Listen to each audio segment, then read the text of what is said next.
I don't care, to be honest. I'm sorry, Norrie, to really... .org.uk, I think that's it. In fact, I've got all this stuff here. He must have... for more information, contact... I don't know, maybe I haven't... oh dear, I haven't been able to look through it all yet. www... Oh, yes, there it is. www.cfpf.org.uk. That's it, yeah. Yep, cfpf.org.uk.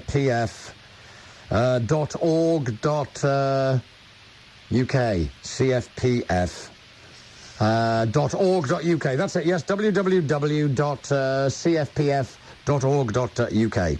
And you'll be able to find out some stuff there. Keep it at 3 Manchester. That's Wednesday night. The scientific evidence for it, that we all survive death. Every single man, Jack, man, woman, Jack, everybody, you know. Absolutely the lot of us. No exceptions. Absolutely everybody. Keep it at 3 Manchester. Elaine should be next for Mike. Hello, Elaine. Hello there, Mike. Hiya. Hi, Elaine. I'm a bit of a sceptic. And I really would like to ask, have you actually seen anybody belonging to, personally to yourself? Yes, my father fully materialised when I went with the Rita Gould experiment.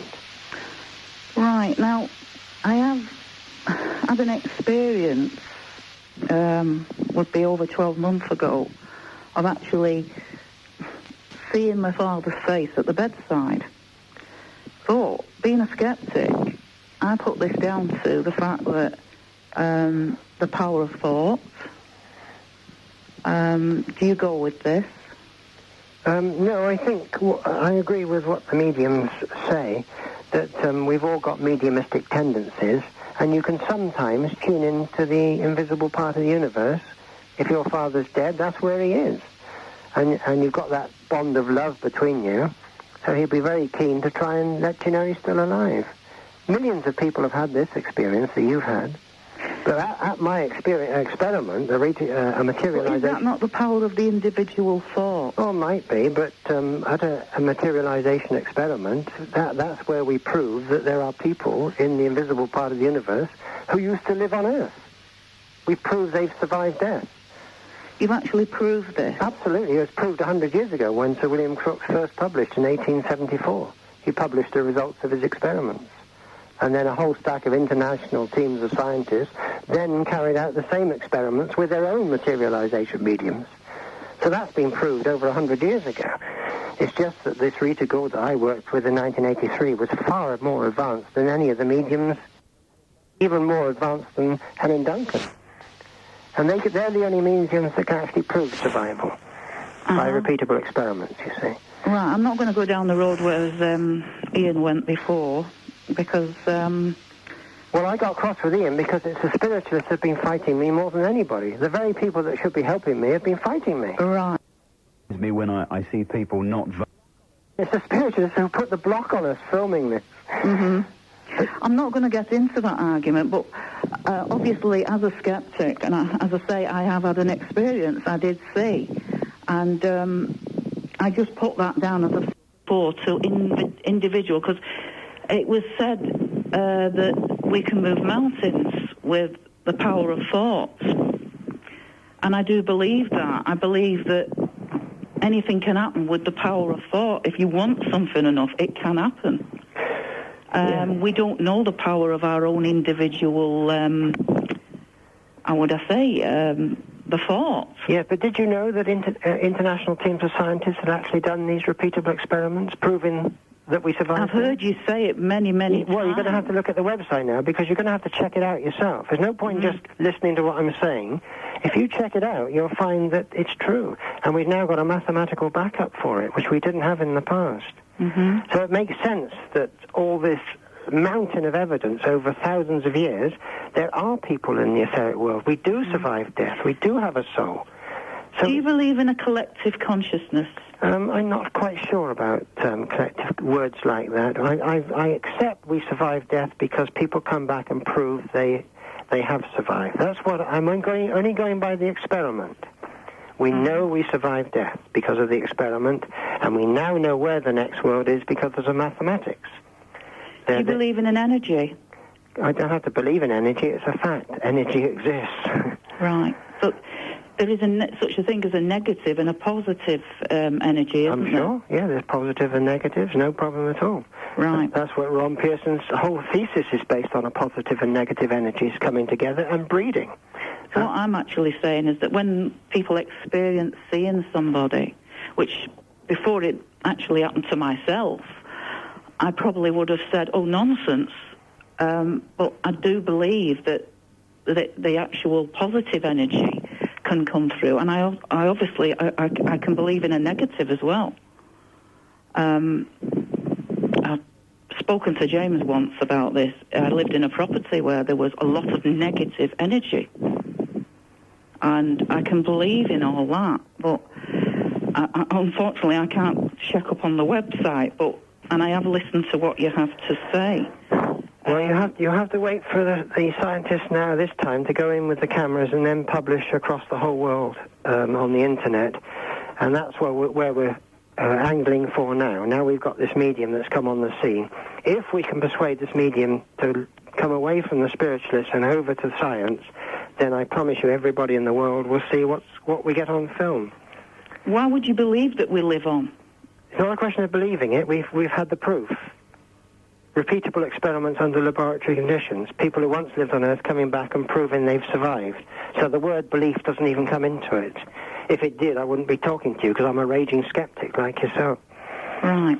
So you know I believe in a God? No. I've got no idea about what's behind the laws of nature. I'm just thinking about that. Well, I don't, and I certainly don't believe. Well, I've always said it's mind-boggling, isn't it? I mean, I don't believe in a reincarnation. Well, I've never come across reincarnation because when I die, I'm looking forward to meeting my mum and dad. I don't want to hear they've reincarnated back on Earth. Well, I'm sure I am, but yeah. I've never come across reincarnation. Even though I have had a glimpse, and I could describe the glimpse, it was like a series of dots. You know, when you turn a TV on, and you get, your picture is dots, isn't it? All meet together. Yeah. That's exactly how that came through. Yeah, well, I can promise you, if your dad's dead, he's very much alive, and he's in the etheric world. Well, I'd very much believe that. I'd love to believe. I can assure you, when your body packs in and your soul leaves it, your father will be there to meet you. That bond of love just can't be broken. Mm-hmm. Now, isn't that a better philosophy than resting in peace, waiting for Judgment Day? I don't believe in Judgment Day. Well, good. I've listened attentively to what you've had to say. Well, that's why they murdered mediums in the past, because they were giving so much more hope to people who were bereaved than the priests were giving, you see. Well, I still am a very raging skeptic. Yeah, but you're going to have to read the subject. But what is it you're sceptical about, Elaine, that we all survive life after death? You think that's probably... I don't think, and I say that any of us know, and no disrespect to Michael, I don't think that we're intelligent enough to find out. I've had this argument with yourself many times. Yeah, but you don't recognise these experiments I'm talking about then, Elaine, do you? You don't recognise they even took place by the sound of it. No, because obviously I'm not got access to a website. No, but you could always send for my pamphlet. Yeah. And then you'll have to come to the conclusion that... I have listened, and I've listened each time that you've come on, and I know that it sounds like Ian was having a go at you, but he was trying to point out that you have had some time to, Well, I got cross with Ian because it's the spiritualists that have been blocking me. That's why I got cross with him. Mm-hmm. I'm not cross with people like yourself. But all I ask is that you must come to the conclusion that the scientists who I've mentioned are frauds then. That's the only conclusion you can come to. I'm not saying that. I'm not saying that at all. But sometimes I think there's more to this. That the intelligence that of mortals that we have, I don't think we're ever intelligent enough to find out. Yeah, well, that's what simple. I'm saying. I'm not saying there isn't any. Well, when you took part in an experiment like I did, Elaine, all the mystery and magic goes out of the window, because when the people materialise from the next world, they're exactly the same as you and me. That's what's so exciting about it. There's no mystery or anything. They talk to us like I'm talking to you now. They're full of fun. Okay, we'll leave it at that then. Yeah.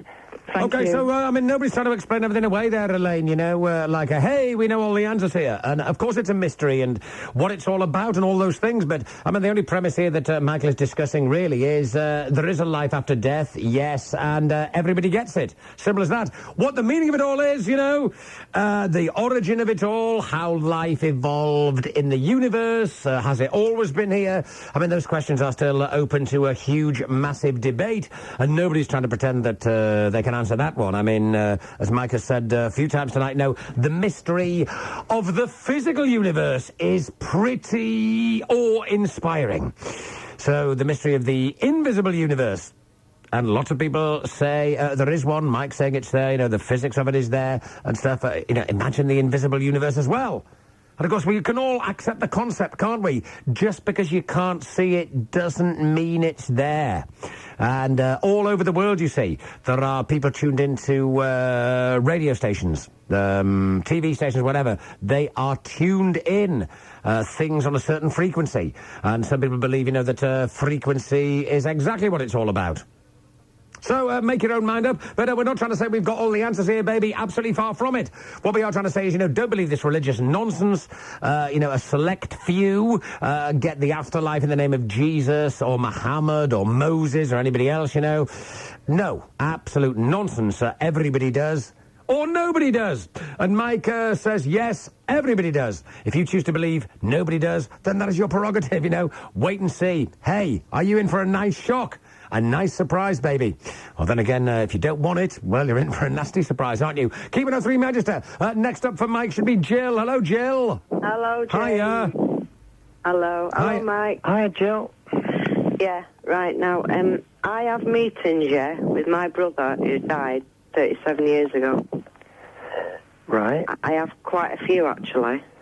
You're hitting it on a mental level, are you? No, I actually see him. Yes, but a lot of media, then that's what's called clairvoyance. They can see people in the next world. Right. You're seeing your brother with a clairvoyant eye. Uh-huh. Yeah. Now, you see, he died 37 years ago, you know, like you're saying, like life after death and stuff like that. Yeah. Now, he died 37 years, as I say, he died of meningitis, yeah. Now, 12 months later, my mum gave birth again, yeah, to another boy. Right. And she honestly believes that he has come back again because he's so much, you know, so much like him. And also, you know, on the back of his neck is, you know, his birthmark is shaped as a coffin. It's actually shaped as a coffin on the back of his neck. Right. And, you know, she worries about things, you know. Well, I She doesn't know. She keeps saying to me, I'm sure it's, you know, it's him. Well, if there's any consolation, I can promise you your brother, who died of meningitis, is still very much alive, but in the etheric world. In the etheric world, yeah. So if you see him, you're seeing him with an etheric eye. Yeah, I do. I honestly do. I see him lots of times, you know. I mean, like, we never grew up together, yeah. He was 3, I was 5, yeah. Can you hear him? Does he speak to you as well? He doesn't speak to me, no. He's just there. He's just standing there, you know. I mean, it was tragic. Well, I mean, you try and speak to him, do you, Jill? Well, no, because I get scared, James. Well, what are you scared of, baby? I don't know. He's your brother. He's not going to hurt you. I know, but I feel scared. Well, he loves you. He doesn't hate you. Yeah, I know that. I mean, I was with him when he died, you see. Yeah. How old was he when he died? He was 3, I was 5. Oh, right. And we lived in Yorkshire at the time, and because I can remember it to this day, I was reading him a story, and all of a sudden he was just lay there, not moving, nothing. Yeah. You know, and it hit my father more than anybody. You know, he wouldn't even let the doctors up the stairs because they kept saying there was nothing wrong with him every time we got a doctor out or he took him to the hospital or whatever. He just said there was nothing wrong with him. You know, so it really hit my father more than anything. Well, it's not a tragedy because that's the real world. You only go back to where you came from. This is what's so exciting about the life after death subject. It seems like a tragedy only to the people left behind, you see. Yeah. I mean, this is a dreadful place, as you can see by turning on your television. Oh, yeah. What about that? The next world's got to be better than this lot. Oh, it's got to be, Yeah. But, do you believe, these Ouija boards, are they dangerous? Well, only if you let it be dangerous. I mean, you can get through to your loved ones with the family code words coming through, but as James has made very clear, the rubbish can take them over very quickly. Well, So many years ago, my mum, she went to this seance with my father, and she'd come back late at night, and we lived, like, in this cul-de-sac, yeah? And when she was going home, the woman told my mum that someone was going to be lame in the family, yeah? So when she was going home, she tripped up on the pavement, and she thought it was going to be her. Anyway, a couple of days later, one of my other brothers, she went to get him up for school. He could not move his legs. And that's the honest gospel truth. He could not move his legs. He was crippled for 2 years. Oh my goodness! He was on his back on a frame for 12 months, and he was on calipers for another 12 months. And so she doesn't know if that was it. But now you see, my mother is paralysed down one side. Well, that's a prophecy that came true, and James and I were talking before the show went out tonight about this medium called Chris Robinson, who was on the Richard and Judy show.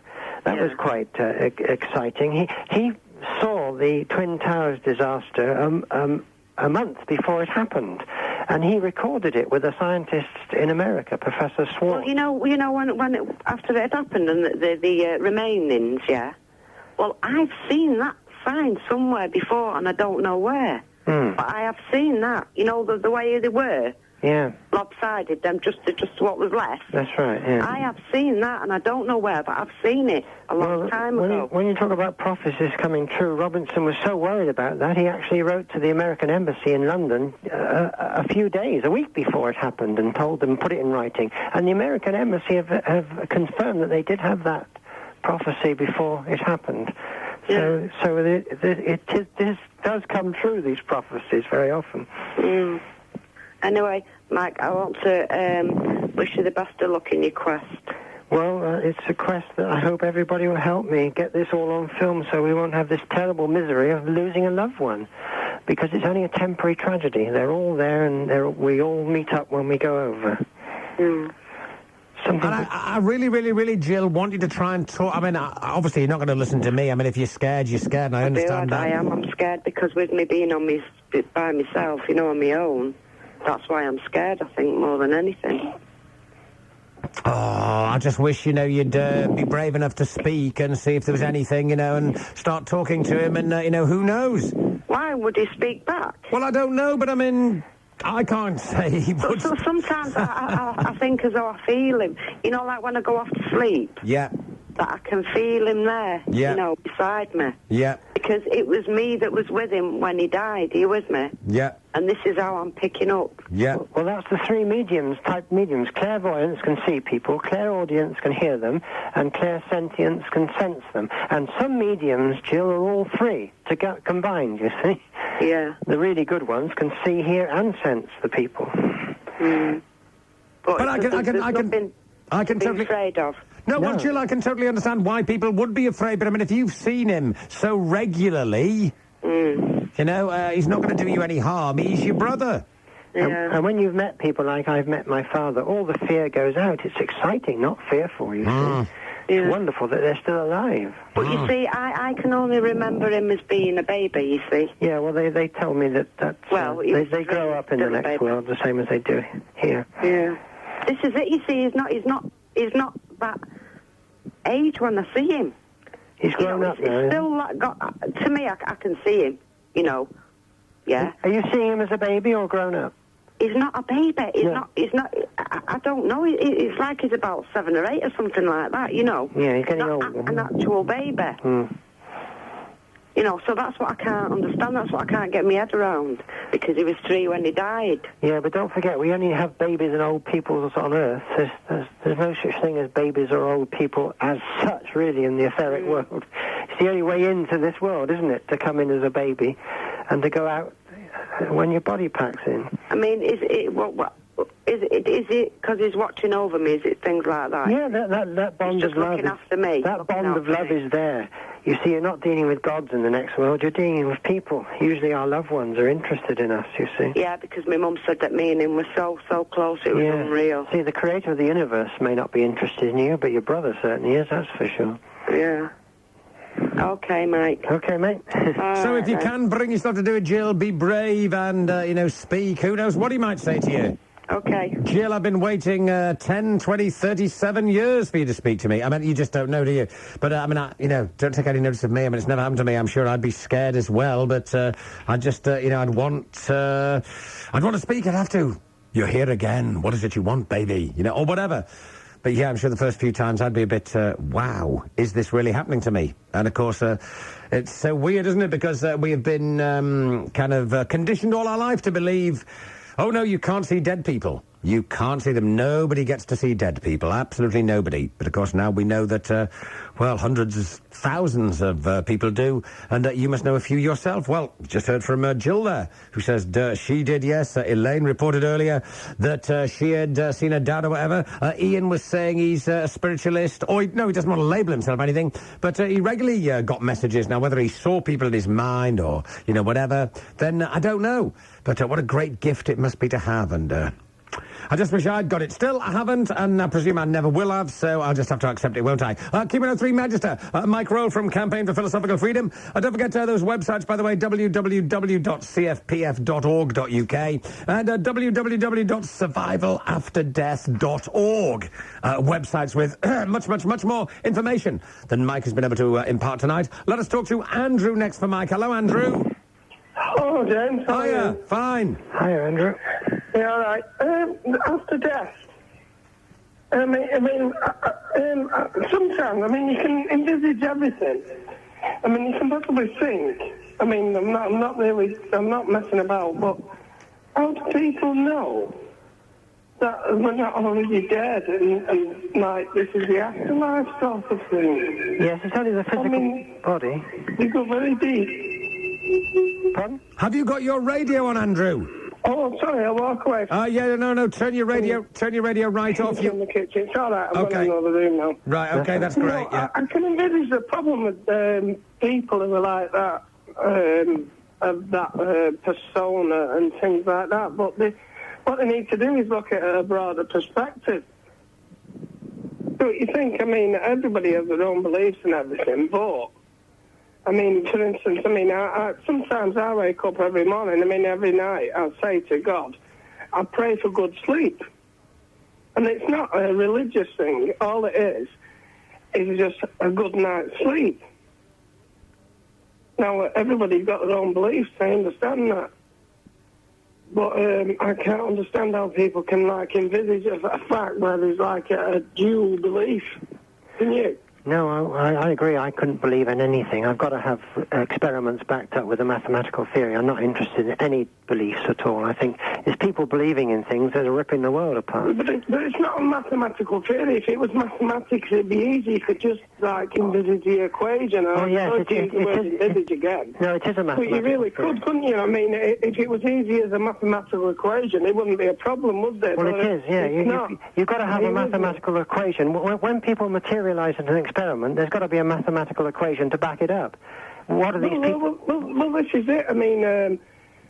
For instance, some nights I can go to sleep and I wake up in the morning and I feel really down. Well, some nights I can wake up in the morning and just through using the serotonin in my brain, that's all it's about, I can actually, build myself up and I'll be okay. Things like that. Can you understand that? No, I can't. You're way beyond me, mate. No, it is. Serotonin's a part in your brain. Now, you must know what serotonin is. I've got no idea. Serotonin is a chemical in your brain. Yes. I know what it is, Andrew. So, Andrew, that's your good thing. If you feel happy, it produces serotonin. If you say serotonin can certainly make you feel happy. Obviously, there is a balance within the brain. I don't have something to eat and go for a walk with your dog and everything. it produces that coverage. Andrew, I don't know if somebody's going to shout at you, baby. We can't be doing with all that. I don't know whether you're implying that sort of, you know, people who see things, you know, it's all chemical imbalances. But we can't imply here that anybody who's ever reported, you know, seeing spirits, you know, dead people or whatever, you know, the little boy in The Sixth Sense. I see dead people. And lots of people have. We certainly can't imply that they're all schizophrenic or whatever. That's not to say that people don't hallucinate. Of course they do. I totally understand that. But believe you me, not everybody that I've ever spoken to, who I've believed absolutely as much as I believe anybody. You know, that they have seen things, they see things, they can speak to spirits or whatever. I totally accept that. And I don't believe they're hallucinating. I don't believe there's anything wrong with their brain. I don't believe they're psychotic. I don't believe they are schizophrenic or mentally abnormal or anything. I don't believe that.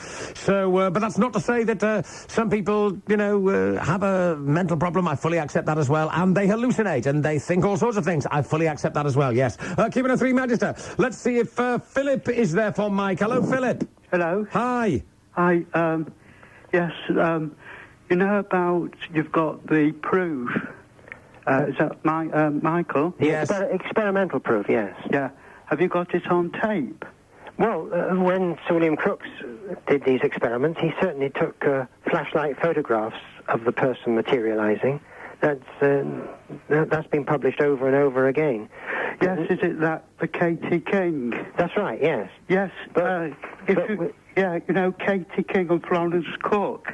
It's the same person. No, separate people, no. If you look at the photographs of both, you can see Katie King. Yes, but he also took some photographs of the two of them together, one on each arm, so I got rid of that. Yes, it was Florence Cook. No, you have Florence Cook on one side and Katie King on the other. No, if you look at them... No. This is the red herrings. Katie King. Now, what you're putting forward is the red herrings put about by people who have got a great deal to lose from these experiments. No, have you got photographs of Florence Cook? I can assure you you're just putting forward the professional wreckers' idea of destroying the work that Sir William Crookes did. That's what they say, that they were the same. Also, you're going back a very long way. As you're going into the Victorian period, there was no science then. Well, there was. I can assure you there was. You must have heard of Sir Isaac Newton. He was long before the Victorian period. You're going back into the 60s, 70s. They talk about ether. But it's been discredited, that. So that's what orthodox science says, but that was a terrible mistake. We've brought back the ether now under a new name called the quantum energy of the vacuum. It was the biggest mistake they ever made, doing away with the ether, because they did away with the spirit world. But that is now being brought back under the quantum energy of the vacuum.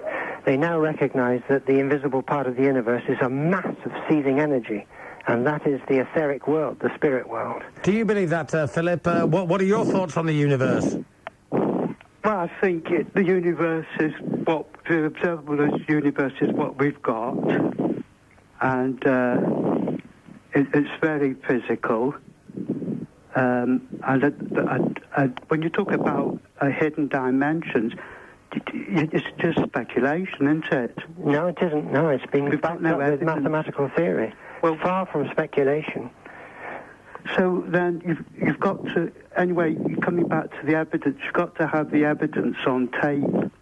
That's right. That's exactly what Mike is after, Philip. We're going in now to film with a modern materialization who's far superior to Florrie Cook. As many as 6 people fully materialized in the one that I witnessed with, and they were recently deceased, so we could get their relations there to check them out. So, but why then didn't you have a camera running then? I did. The first thing I did was to call in Professor Archie Roy to get it all on film. It on film? The first thing I did was to call in Professor Archie Roy, and as soon as the establishment heard I'd got a professor of physics from Glasgow University to go in and film, the medium's life was threatened, and she backed out on us. So it's not on film, then? No, so what we're going to do now with this one that's just come on the scene is to keep it all quiet until the scientists have finished their experiments. Then the first thing the world will know about it is when they publish. And now we've got the mathematical theory to back up the experiments. It's all over. It's the same as the world being round and not flat. There's no question about it. So what's mathematical about the materialisation? Well, they've got to be made of something. People in the etheric world have got to be made of something. As you know, we're made of protons, neutrons, and electrons, of invisible stuff. Well, they're made of subatomic particles of a much finer nature. And if you want to check it out, it's all on my website. Yeah, I've seen the website. There's nothing there. What do you mean nothing there? You've got all Ron Pearson's work on there. Yeah, there's no equations. Well, you've got to send for his booklets. You know, it's just plug-in literature to buy. Oh, come on. It's only a few pence, for goodness sake. It's not expensive. There's all books you've got to buy. No. His Academy for Survival Physics is £5. It's hardly a bloody arm and a leg. Now, if you're really serious, and you want to see the equations, you'll fork out £5. We've got to charge something for a 58-page booklet. And if you think £5 is an arm and a leg, then I'm sorry for you. No, I'm not talking about that. It's a whole big thing of books. It's a big commercial. Well, it's just saying, you know, that these books are available for further reading. But obviously, I mean, it's up to you if you feel that it's all a load of nonsense and you can't, quite envisage it. Then that is up to you, and I totally understand why people feel that way. Well, Michael, we have run our course, and I enjoyed it immensely as ever. I do hope, Mike, that a thingy medium turns up, a materialisation medium. Well, we got one turned up. We got to just get her over to science. Indeed, and when that finally comes to fruition, that'll be fantastic if it's in my lifetime. Michael, wish you all the best, and no doubt we'll be speaking again fairly soon in the near future. Officially rated the world's #1 top 40 radio station. Key 103 Manchester. It's not the end of the earth, but